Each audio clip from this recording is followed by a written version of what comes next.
નમસ્કાર દર્શક મિત્રો, આપ જોઈ રહ્યા છો YNN ન્યૂઝ. હવે જોઈએ અગત્યના સમાચાર. વડોદરા શહેરના સુભાનપુરાના સ્લમ ક્વાર્ટર તળાવમાં અંદાજિત 9 વર્ષીય બાળક રોનક પતંગ પકડવા જતા તળાવના પાણીમાં ડૂબી ગયાની ઘટના બની. આ ઘટનાની જાણ વડોદરા ફાયર બ્રિગેડને કરાતા TP13 ફાયર બ્રિગેડની ટીમ ઘટના સ્થળે દોડી આવી બાળકને શોધવાની શરૂઆત કરી હતી. ફાયર બ્રિગેડના જવાનો દ્વારા ભારે શોધખોળ બાદ બાળકના મૃતદેહને તળાવમાંથી બહાર કાઢવામાં સફળતા મળી હતી. આ ઘટનાથી પરિવારના સભ્યોમાં શોકની લાગણી છવાઈ હતી. આ ઘટનાની જાણ ગોરવા પોલીસના ACP B ડિવિઝન RD કવા તથા તેઓ ઘટના સ્થળે આવી પહોંચ્યા હતા.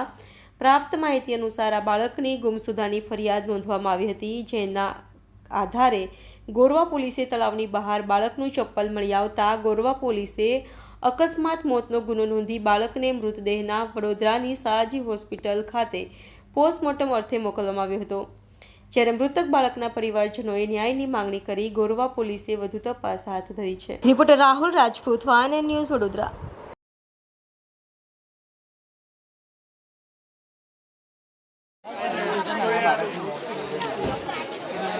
ગઈકાલ સાંજે એક જાહેરાત આવી હતી કે એક 8 વર્ષનો બાળક ગુમ થયો છે. એમના મમ્મીની ફરિયાદ આપણે રજીસ્ટર પણ કરેલી હતી. CCTV ફૂટેજથી તપાસ કરાવડાવી પણ શોધવામાં સફળતા નહીં મળી. પણ સવારમાં સંદેશો મળ્યો કે એમના ચપ્પલ જે હતા એ ત્યાં તળાવના કિનારે મળેલા છે. તો ફાયર બ્રિગેડને જાણ કરી અને પોલીસ અને ફાયર બ્રિગેડની સંયુક્ત ટીમે સર્ચ કર્યું તો અંદરથી બાળકની ડેડ બોડી મળી આવી છે. અમારી બેનનો છોકરો છે. અમે કાલે 6 વાગે ખબર પડી છે કે એ છોકરો તળાવ પર ગયો છે. તો ચંપલ અમને 2 ચંપલ એ તળાવમાંથી મળ્યા છે. તો ચંપલ મળવાથી અમને ખબર પડી છે કે તળાવમાં પડ્યો છે. હવે અમે ફ્રૂટની પંચરત્ન બિલ્ડિંગ આગળ અમે ફ્રૂટની લારી લગાવીએ છીએ અને એ રમતો આપા આવી ગયો છે પતંગ પકડવા માટે.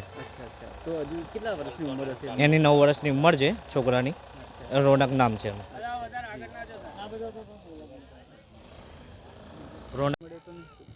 એટલે એકચ્યુઅલીમાં એવું હતું કાલ સવારે અમને આજ સવારના રોજ અમને એવો કોલ આવવામાં આવ્યો છે કે અહીં ઇલોરે પાર્કની પાછળ કોઈ એક તળાવ છે, એના અંદર બાળક પડેલ છે. એ પ્રમાણે અમને કોલ આપવામાં આવ્યો સવારમાં લગભગ 8:30 પોણા 9ના અંદરમાં કોલ આવ્યો છે. એ કોલ દરમિયાન અમે જે રીતનું સ્થળ પર સર્ચ કરી રહ્યા છે એ પ્રમાણે જાત પ્રતાપ કરી રહ્યા, બધું કમ્પ્લીટ કરી દીધું છે. હવે એવું છે કે એમના જે સગાવાલા એવું કહે છે કે અમારા બાળકનું તળાવ પાસે એક ચંપલ મળી આવ્યું, એક ચંપલ તરતું મળ્યું છે. એમનો સંદેહ એવો છે કે એના અંદર કંઈ તળાવના અંદર બાળક પતંગ પકડવા નીકળ્યું હતું કે રમતું એ બાળક અંદર કંઈ લહરી પડ્યું છે કે પડી ગયું છે. એ રીતનું એ લોકોને કોલ આપેલ છે ફાયર બ્રિગેડની ટીમમાં. હવે બાળક લગભગ 9 કે 10 વર્ષનું કહેવામાં આવે છે.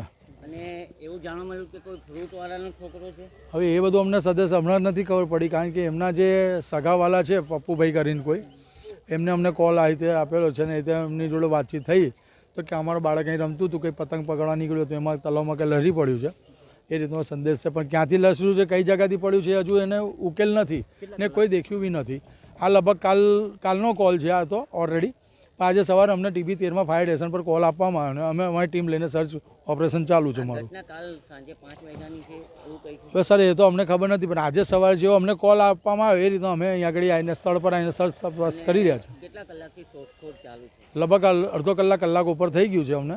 જે તમને કોલ મળ્યો એ દરમિયાનમાં ટાઈમમાં અમે નીકળી આવ્યા છે. લગભગ 15-1 મિનિટમાં તો અમે ટચ થઈ ગયા ને એ તળાવના અંદર શોધખોળ ચાલુ છે. પણ સદસ એ વસ્તુ છે કે એ જે સ્થળ પર છોકરો ડૂબ્યો છે એ સ્થળ પરફેક્ટ ખબર નથી કે ક્યાંથી લસર્યો છે. પહેલો મુદ્દો એક છે. એના માટે અમે શોધખોળ ચાલુ રહ્યા છે. મળશે એટલે મારું નામ નિકુંજ મોદી છે, TP13 ફાયર સ્ટેશનમાં સૈનિક તરીકે ફરજ બજાવતા. Subscribe now and press the bell icon. Never miss an update.